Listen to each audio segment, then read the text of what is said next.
Muy bien, reanudamos la unidad 5, donde hablamos de la ponderación de principios en razonamiento jurídico aplicado, abogacía a distancia, Universidad Católica de Cuyo. Este es el segundo video. Entonces, ahora vamos a tratar un tema que se llama el método de las compensaciones. Recuerden que en el video anterior hemos hablado de la ponderación de principios, las antinomias cuando hay principios fundamentales en juego, los conflictos de intereses, los conflictos entre un principio y el otro, lo que decían Hart y Dworkin sobre cómo analizar estos principios en juego y la ponderación de principios, eh, la dimensión de peso que implicaban los principios generales del derecho, los principios fundamentales, y qué pasaba cuando había contradicción de principios. Ahí entonces es cuando hay que hacer ponderación de principios. Pero ahora vamos a hablar del método de las compensaciones. Parece que estuviéramos compensando un poquito uno, un poquito el otro, pero no. Ahora vamos a ver en qué consiste para la cuestión del razonamiento jurídico. Recordemos que el derecho no es una ciencia exacta, que no todo es matemático y con un resultado invariable y perfecto, como quisiera la prensa, que a veces quiere tal cosa, tal juez, cómo se resolvió tal cosa en tal lado y tal otra cosa. Bueno, porque el derecho no es una ciencia exacta, los casos no son los mismos, y a veces también pasa que no solo que no son los mismos, sino que los profesionales los presentan de una manera distinta y los prueban de una manera distinta. Entonces, si no te aportaron las pruebas en uno y en el otro sí te aportaron todas las pruebas, por más que sea la misma situación, el caso va a salir resuelto de manera diferente. Bien, me pongo en la defensiva, porque como vieron yo tengo que dictar resoluciones y sentencias. Bueno, sin embargo, en general, en la ponderación de principios, cuando hay varios principios en aparente conflicto, las soluciones que decida aplicar el que hace las leyes, como las soluciones que decida aplicar el juez en un caso concreto, tiene que mostrar una proporcionalidad entre lo que se dice y los fines buscados por la norma, y proporcionalidad además en cuanto a los principios generales del derecho y principios fundamentales que está aplicando. Este principio de proporcionalidad busca que la medida no solo tenga fundamento legal, sino que sea aplicada de manera que los intereses jurídicos de todas las personas o grupos que se vean afectados sean atendidos, y no sean afectados unos y los otros no, o que ello suceda en un grado mínimo. De esta manera, las desventajas que puede acarrear la aplicación de un principio ponderado se compensan con sus ventajas morales o éticas. Y ese es el tema del método de las compensaciones. Si hay alguna desventaja acá, bueno, habrá alguna ventaja, una ventaja moral o ética o ventaja práctica. Así por lo menos fue declarado en un caso en el Tribunal Superior de Colombia en el año 1992, que habló esto del método de las compensaciones de las ventajas y las desventajas. Y lo está reseñado por el autor Cuello Quiñones Melba en Principio de Proporcionalidad y Tesis de Ponderación. Ahora vamos a hablar del activismo judicial. ¿eh? Y en este aspecto, tengo que decir que la figura del juez se ha modificado a lo largo del tiempo. Antes, incluso con la idea de la división del poder ejecutivo, legislativo y judicial, hasta Montesquieu, me parece que fue el que dijo que el juez, el que no hace derecho, sino que dice lo que el derecho es. Entonces el juez está ahí como si fuera una especie de parlante, para repetir lo que dice el derecho que está en la norma. Pero eso no es así, porque como vemos, no se puede resolver todos los casos iguales, como si fuera una calculadora. Hay que ponderar los casos y hay que ponderar los principios que están en juego.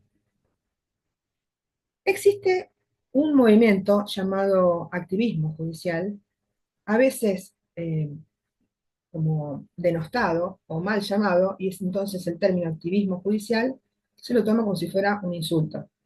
Pero en realidad es un movimiento, una idea de lo que tiene que ser la justicia y el poder judicial. Esta idea del juez, que es un juez activo, ¿activo en qué? Activo en que se cumplan los principios de justicia. Este juez, esta idea del juez ha permitido aumentar y revalorizar las funciones del magistrado judicial, sean estos nacionales, provinciales, incluso internacionales, como los que están en la Corte Interamericana de Derechos Humanos, en América. Siempre en busca de siempre en busca de un mejoramiento del funcionamiento del Poder Judicial. con perdón, respetando los derechos y garantías constitucionales de todos. Entonces, lo que se encuentra en juego acá es el rol del juez. Hay inconstitucionalidad de normas positivas, entonces hay que declarar la inconstitucionalidad de esas normas positivas. En algunos casos hay omisión de normas y sin embargo la constitucionalidad dice algo y no se dictaron normas. Eso ha pasado, por lo menos una vez que yo recuerde recientemente en Argentina. Bueno, ya que estamos se los digo, había una norma hace mucho, mucho tiempo que establecía el cuidado que tenían que establecerse, una norma en la ley de contrato de trabajo, en el año, se dictó en el año 74, y una de las normas decía que se deben dictar unas normas reglamentarias que establezcan eh, lugares de cuidado para los niños menores de edad, para los lugares donde se concentran muchos trabajadores. Esa norma estuvo sin reglamentar durante 50 años hasta que se dictó un decreto que es el 244 del año 23 o 20, no, 22, que establece un mecanismo por el cual los lugares donde se concentren 100 trabajadores o más, sean hombres o mujeres, tengan o no hijos menores a cargo, o sea, más de 100 personas que trabajen, y sean de la misma empresa o de otra empresa, pero que estén concentrados trabajando ahí. Por ejemplo, un centro comercial donde trabajan personas que limpian, personas que vigilan, las personas de los negocios, etcétera. Entonces ahí puede haber más de 100 personas. Y entonces ahí entra a regir la obligatoriedad del 244/22. Entonces, esa norma que se dictó, reglamenta una norma que decía que se tenía que dictar la reglamentación hace 50 años. Entonces vemos que había una omisión de dictar una norma reglamentaria que ya estaba ordenada antes. Entonces el juez puede llegar a decir, ¿y por qué se dictó ese decreto? Se dictó porque hubo un juez en Buenos Aires, o una cámara, que dijo que era obligatorio, que eso había que dictarlo, y le mandó al Poder Ejecutivo que dictara ese decreto, porque decía que había una omisión grave en los derechos fundamentales de los niños, sobre todo los niños que debían ser cuidados. Entonces puede haber omisiones que sean inconstitucionales en sí. Entonces se encuentra en juego el rol del juez, omisiones que son inconstitucionales o inconvencionales, la posible declaración de oficio de la inconstitucionalidad de normas positivas, hay garantías constitucionales que se deben asegurar, y en todo eso el juez no puede hacer como que no pasa nada. Como no se lo plantearon, no tiene que decir nada. El juez también es parte del Estado y es su obligación, y eso también se ha dicho en varios fallos de la Corte Interamericana de Derechos Humanos. El origen del término activismo, por activismo judicial, sería: activismo es una actitud activa, como su nombre lo indica, frontal, directa, respecto de ciertos obstáculos que pueden presentarse en el camino hacia un determinado objetivo. La palabra activa se deriva del latín activus y significa la facultad de obrar con diligencia, con eficacia, con prontitud, sin dilación. Entonces, aquí encontramos la característica general y los elementos esenciales del activismo. Que tenemos la diligencia, la eficacia y la prontitud. Si con la norma dictada no se logra diligencia, o no se logra eficacia, o no se logra la solución de manera pronta, el juez debe intervenir y dar una solución creativa a la cuestión. La locución activismo judicial, además de activismo, activismo judicial, fue usada por en la Suprema Corte de Estados Unidos en el año 1954, porque ella misma, la Suprema Corte de Estados Unidos, se autoproclamó activista, muy especialmente bajo la presidencia del juez Earl Warren, con el célebre caso Brown versus Board of Education. Era un caso en el que se declaró por unanimidad la inconstitucionalidad de la segregación racial en las escuelas norteamericanas. A lo mejor nadie se lo había pedido, pero la Corte lo resolvió. Lo curioso del caso, de ahí la posición activista, es que nada se dijo sobre la forma de ejecución de dicha sentencia. La Corte dijo: hay que integrar las escuelas, no es posible que haya escuelas para gente de un color de piel y gente de otro color de piel. Hay que integrarlas y los niños deben integrarse a las escuelas. Ahora, no dijo bien cómo tenía que hacerlo. Entonces, lo que sí, que después el Poder Ejecutivo tuvo que poner en práctica determinadas normas a partir del activismo judicial de la Corte Suprema. Así que si preguntamos, ¿dónde se originó el activismo judicial o el término activismo judicial? En la Suprema Corte de Estados Unidos en 1954, en el caso Brown versus Board of Education, o sea, Brown en contra de ministro de Educación, el Ministerio de Educación. Bueno, entonces hay una película sobre el caso de esa niña que tuvo que entrar a la escuela rodeada de policías porque no la dejaban entrar, la abucheaban, una fortaleza esa niña. Vive esa niña, yo creo que tiene unos 70 años y bueno, es una activista por los derechos humanos. Em, Después también hay un videíto que lo voy a poner para verlo, que es un autor, Miguel Carbonell, que habla del activismo judicial. A ver si lo podemos poner, espérense. Medellín. Uno de los conceptos más contenciosos, más polémicos, sobre los que más, digamos, discusión hay, no solo entre académicos, sino también entre jueces y con la opinión pública, es el concepto de activismo judicial. Es un concepto que significa muchas cosas y que sobre todo está, digamos, afectado por una fuerte dosis de ideología y, digamos, de carga emotiva muchas veces. Me interesa entonces aportar alguna definición que contribuya, porque yo creo que es un concepto útil, que permite justificar normativamente, pero también establecer descriptivamente aquello que deben ser las prácticas jurisprudenciales de los jueces en el Estado constitucional. Además de que los jueces, digamos, respondan a los principios de legalidad y seguridad jurídica, los jueces también deben responder a un criterio, digamos, de corrección moral, es decir, a un principio de igualdad y de justicia. En ese orden de ideas, la jurisprudencia, la decisión judicial activista o, digamos, que hace uso de un poder discrecional, no es a partir de cualquier versión amplia o, digamos, gaseosa de lo discrecional, sino de aquello que es ordenado o que es prohibido o que es permitido por las propias disposiciones del texto constitucional. Al juez activista le interesan los propósitos, digamos, los principios y los ideales del derecho, de la constitución política, para conseguir una decisión que no solo sea formalista y respetuosa de los principios, digamos, sacrosantos del Estado y del constitucionalismo, sino también de los principios del Estado constitucional o del neoconstitucionalismo, como son los de la justicia y en ese sentido, y de la igualdad, y en ese sentido exige una postura, digamos, proactiva para contribuir a remediar mediante su jurisprudencia estas situaciones, digamos, adversas en la sociedad.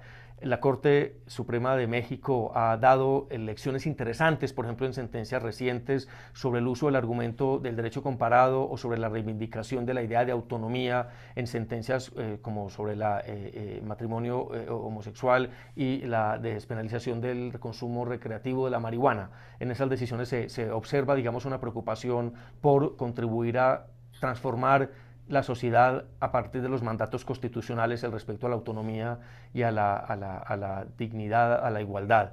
Entonces, una invitación, digamos, a estudiar estos problemas, estos conceptos, estas doctrinas a partir de problemas como los que nos plantea la sociedad mexicana, la sociedad latinoamericana en general. Gracias.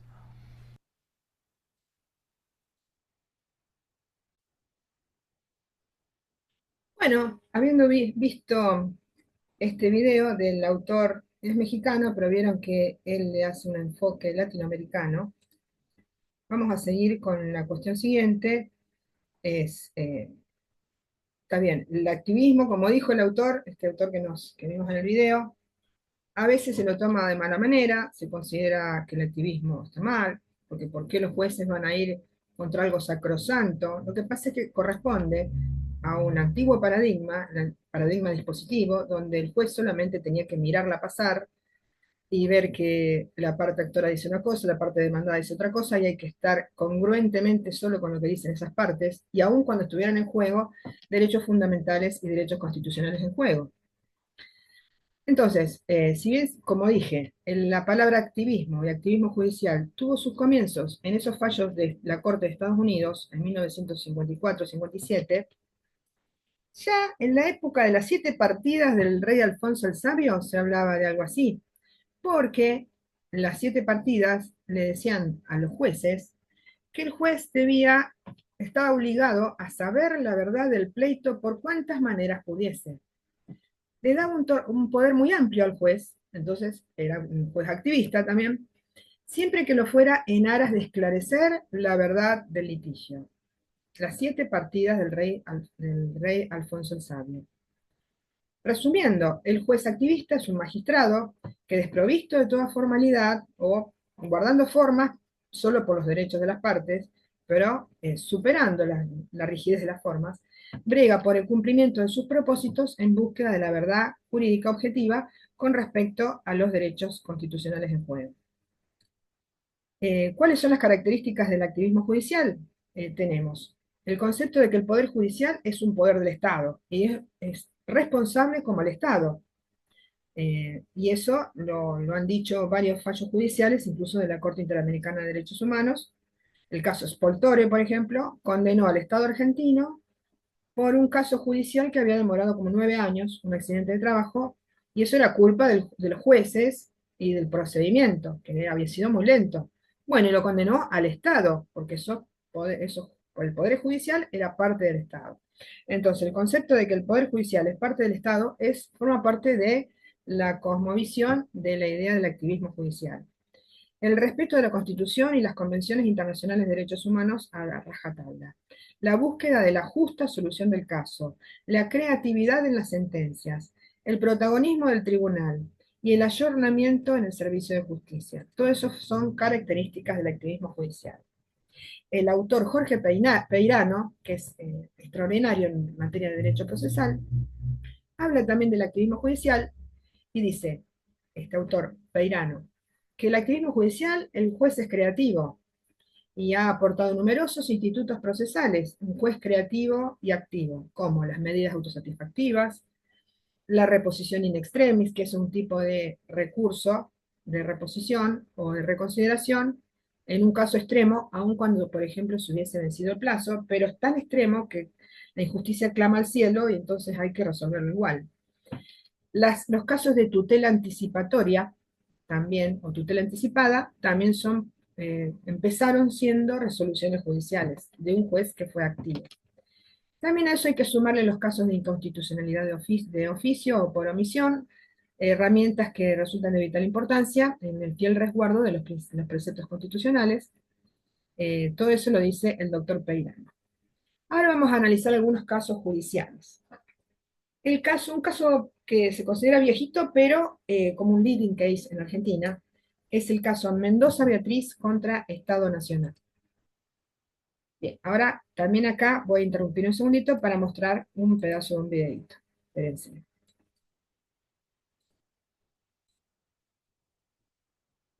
Bueno, Se cumple un nuevo aniversario del entonces fallo. vamos a analizar el caso Mendoza, nos lo va a decir en un minuto, estos se llaman casos en un minuto, el doctor Ramiro Vélez.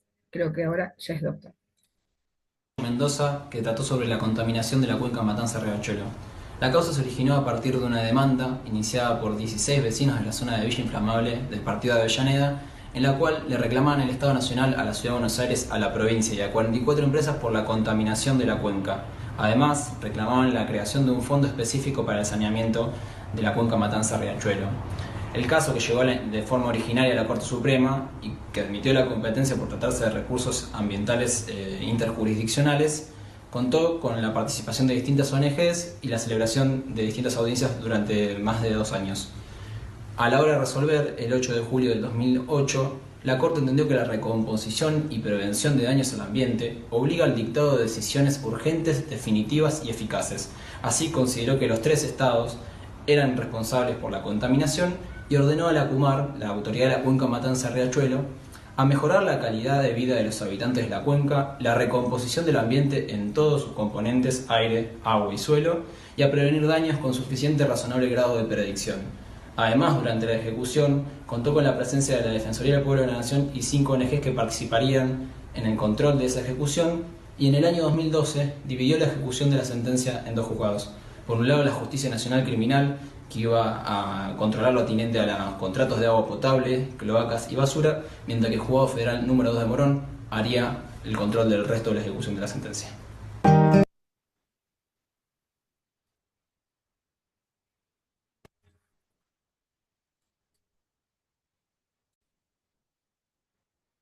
Bueno, continuamos entonces, después de haber visto este videito que explica los casos. ¿Vieron cómo se llama el lugar que originó el caso Mendoza? Se llama Villa Inflamable. Pobres, ¿no? Encima ya están condenados hasta por el nombre, la Villa Inflamable. Este es el caso Mendoza. Como vemos, el juez a cargo, o el tribunal a cargo, tomó una decisión de carácter activista y intimó a fulano, intimó a mengano, mandó a hacer cosas que a lo mejor no estaban pedidas, pero había que decidirlas. Este tema del activismo y de mandar a hacer cosas que a lo mejor no están pedidas, a veces también se da cuando están, lo veo yo en mi trabajo como jueza laboral, cuando me plantean una cuestión en materia de género, hay una situación de acoso laboral, donde se observa que varios testigos o surge de los datos de la causa que vemos que la patronal no se preocupa por si hay acoso, la gente se pronuncia burlándose del cuerpo de los demás, que eso es una situación que se llama gordofobia, o hay acoso a la mujer, hay desprecio por la mujer, o hay falta de equidad en el salario, y una serie de normas así que se nota clarísimo que no se toman en cuenta derechos de privacidad o no se toman en cuenta convenciones internacionales de derechos humanos. Entonces el juez puede, y yo diría que hasta debe, un juez que se ponga las pilas y observe que se debe aplicar las normas convencionales internacionales de derechos humanos, puede mandar a hacer cursos de género, para que por lo menos les mueva un poquito el piso en las cabecitas a las personas y diga, bueno, vamos a reflexionar sobre esto, o por lo menos vamos a ver que si no aplicamos una nueva política en materia de género y de equidad, podemos ser demandados. Entonces, se puede mandar a hacer cursos y todo eso, a lo mejor no está pedido por las partes, lo puede hacer el juez activo. Bien, entonces ese sería el activismo judicial, lo acabamos de ver. Y el caso Mendoza Beatriz contra Estado Nacional. Nos faltan otros casos, así que como falta, y no me quiero extender con este video, vamos a interrumpir este video. A ver, un segundito.